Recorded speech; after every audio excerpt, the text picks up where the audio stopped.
Bienvenue sur cette chaîne. Aujourd'hui, on va aborder un blues en La pour un niveau débutant. Et même si peut-être quelques passages t'ont interpellé et que tu es débutant, ne t'inquiète pas, ne t'en soucie pas. Tu peux me faire confiance. Ce blues est tout à fait à ta portée. Alors, dans les précédentes vidéos, on a abordé des boogies, des blues en mi. J'avais pu te dire qu'il s'agissait d'un merveilleux prétexte au partage de la musique et je maintiens, je persiste et je signe. J'ai même comparé ça à un ballon de foot, alors qu'on est en pleine Coupe du Monde, avec un petit parcours un petit peu tristoun pour les Bleus.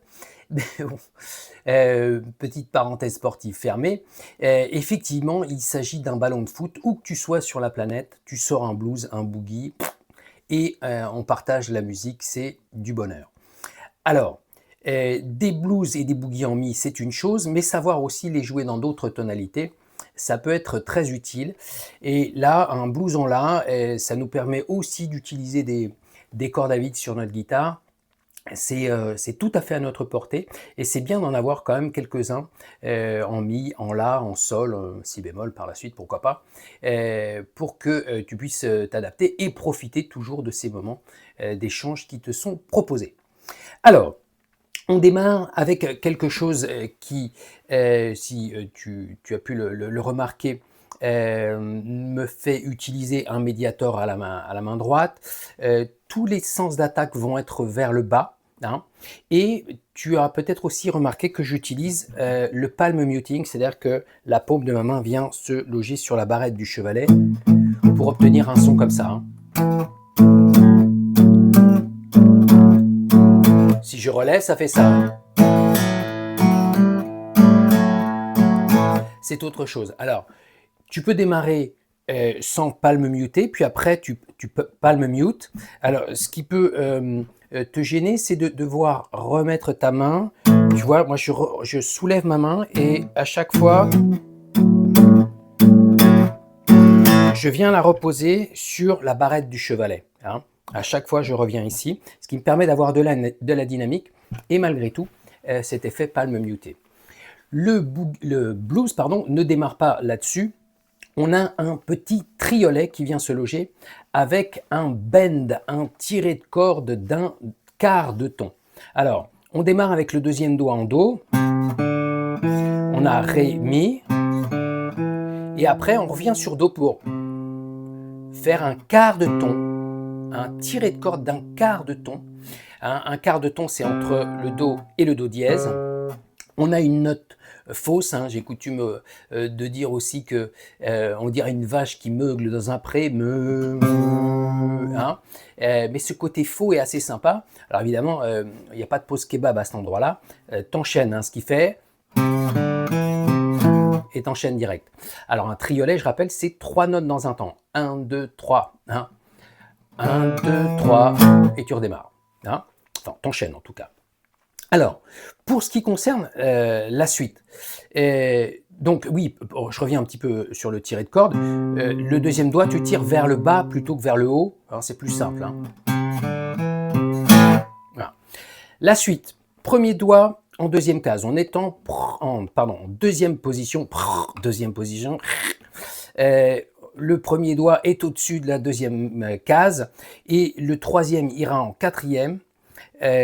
Pour que ton quatrième aille après en cinquième. Relâche ton poignet, sois le plus détendu possible pour que tu aies un accès facile à la cinquième case avec ton petit doigt. C'est peut-être ce qui va t'interpeller au début, c'est de devoir aller aussi loin. Si ta main est bien relâchée, avec tes doigts bien collés contre les frettes, hein, écoute-moi bien dans les yeux, contre les frettes, parce que ça te permet de gagner des centimètres. Si tu es là 1 centimètre, là, ça va être encore plus dur. Donc, si tu rapproches tout, ça rend les choses bien plus faciles. Donc, ça va nous faire ça. On joue deuxième case, quatrième, cinquième. On revient quatrième, deuxième, quatrième. Et quand on est en cinquième, on repart sur notre petit motif d'entrée là avec Do, Ré, Mi, Do. Hein, notre croche et notre triolet. Et on reprend.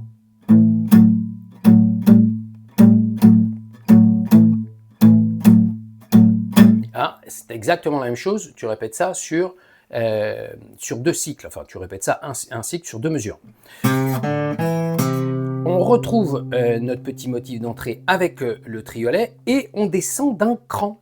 Hein. C'était exactement la même chose, mais une corde en dessous. Hein. La même chose, mais c'est différent. Hein. Ce qui donne ça.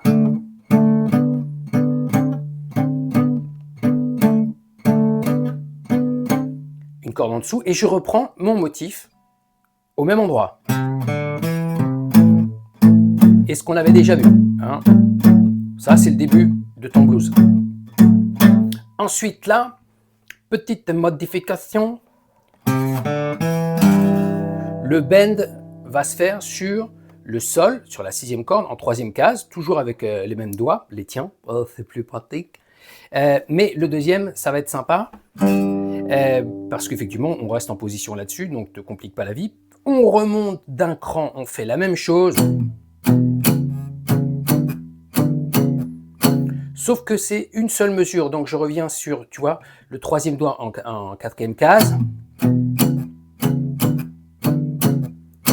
Je descends de 2 crans pour jouer sur la position de Ré. Tu as les accords qui sont notés au-dessus des mesures. Hein. Je te note les harmonies qui sont sous-entendues à ces moments-là. Enfin, à ce moment-là, en tout cas, à chaque endroit de ton blues. Donc là, on est en Ré. Et quand on arrive en 4e case, on joue un La en puissance, en tout cas ces 2 cordes, et on va faire un glissouillis avec nos doigts 2 et 3. Alors on peut faire à partir de la 3e case jusqu'en 5e, mais tu peux faire de la 4e case à la 5e, ça marche aussi très bien. Je ne sais même plus sur la vidéo si je suis parti de la 3e ou de la 4e. En tout cas, l'idée est d'amener la position par un glissé. Hein. 3e, c'est pas mal du tout. Donc là, je joue de l'hybrid picking, c'est-à-dire que j'utilise mon médiator et mes doigts là pour jouer la 2e corde. Hein. Je fais ça sur la 4e corde, 2e corde avec mes doigts, j'attrape ma note jouée par mon 3e doigt. Hein. Là, j'ai Sol, Mi, Sol. Et je décale ça d'un demi-ton, c'était encore un triolet, hein, 3 notes dans un temps. 1, 2, 3, 1, 2, 3, avec les mêmes doigts. 1, 2, 3. Et ici, en même temps. Hein, tes 2 notes en même temps, ton Mi et ton Do dièse en même temps. On fait une petite approche chromatique de demi-ton en demi-ton, de case en case pour faire Ré, Ré dièse, Mi, un Mi, puis notre petit motif d'entrée de blues là, hein, avec le petit tiret de corde. Alors, quand tu es là, tu peux éventuellement répéter les grilles pour profiter de ce moment d'échange hein, que tu vas vite apprécier si tu te retrouves en condition avec d'autres musiciens.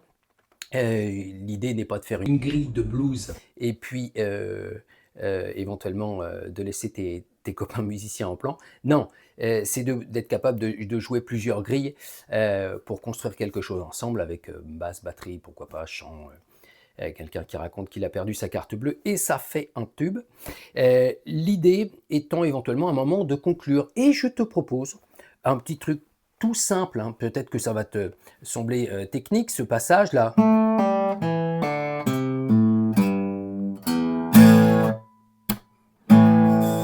Alors, qu'est-ce que j'ai fait? Quelque chose de très simple, je me suis servi de la gamme pentatonique de La mineur. On en parlera de la gamme pentatonique, je te promets, je l'ai évoqué plusieurs fois dans les vidéos, mais ça va venir. Donc le premier doigt, il joue un La, et tu vas faire un tiret de corde vers le bas. Hein, ce que les Anglais appellent un pull-off, ou les Russes, un pull-off, mais le prénom c'est Vladimir Pull-off. Quel que soit l'endroit sur la planète, en tout cas ça se joue comme ça. Tu tires le doigt vers le bas, et si tu veux faire un joli Vladimir, tu te retrouves avec le premier doigt en 2e corde, enfin en tout cas sur la corde du dessous, Comme ça, tu es sûr d'avoir bien lâché ta corde et d'avoir un joli pull-off. Hein. Donc tu fais ça de La en Sol, puis de Mi en Ré, puis avec le deuxième doigt de Do en La. Après, on va faire un petit bend sur le Sol, là, pour finir par un Mi, et ensuite un accord de La en puissance. Hein. J'ai déjà évoqué les accords en puissance dans un rock en La, donc je peux te mettre le lien dans le descriptif de cette vidéo. Voici pour ce blues en La, profite bien. J'en proposerai très vite d'un niveau supérieur avec peut-être des petites interventions dans l'accompagnement, des petits phrasés pour agrémenter le tout. Profite bien de ce blues, amuse-toi bien. À très bientôt pour d'autres aventures.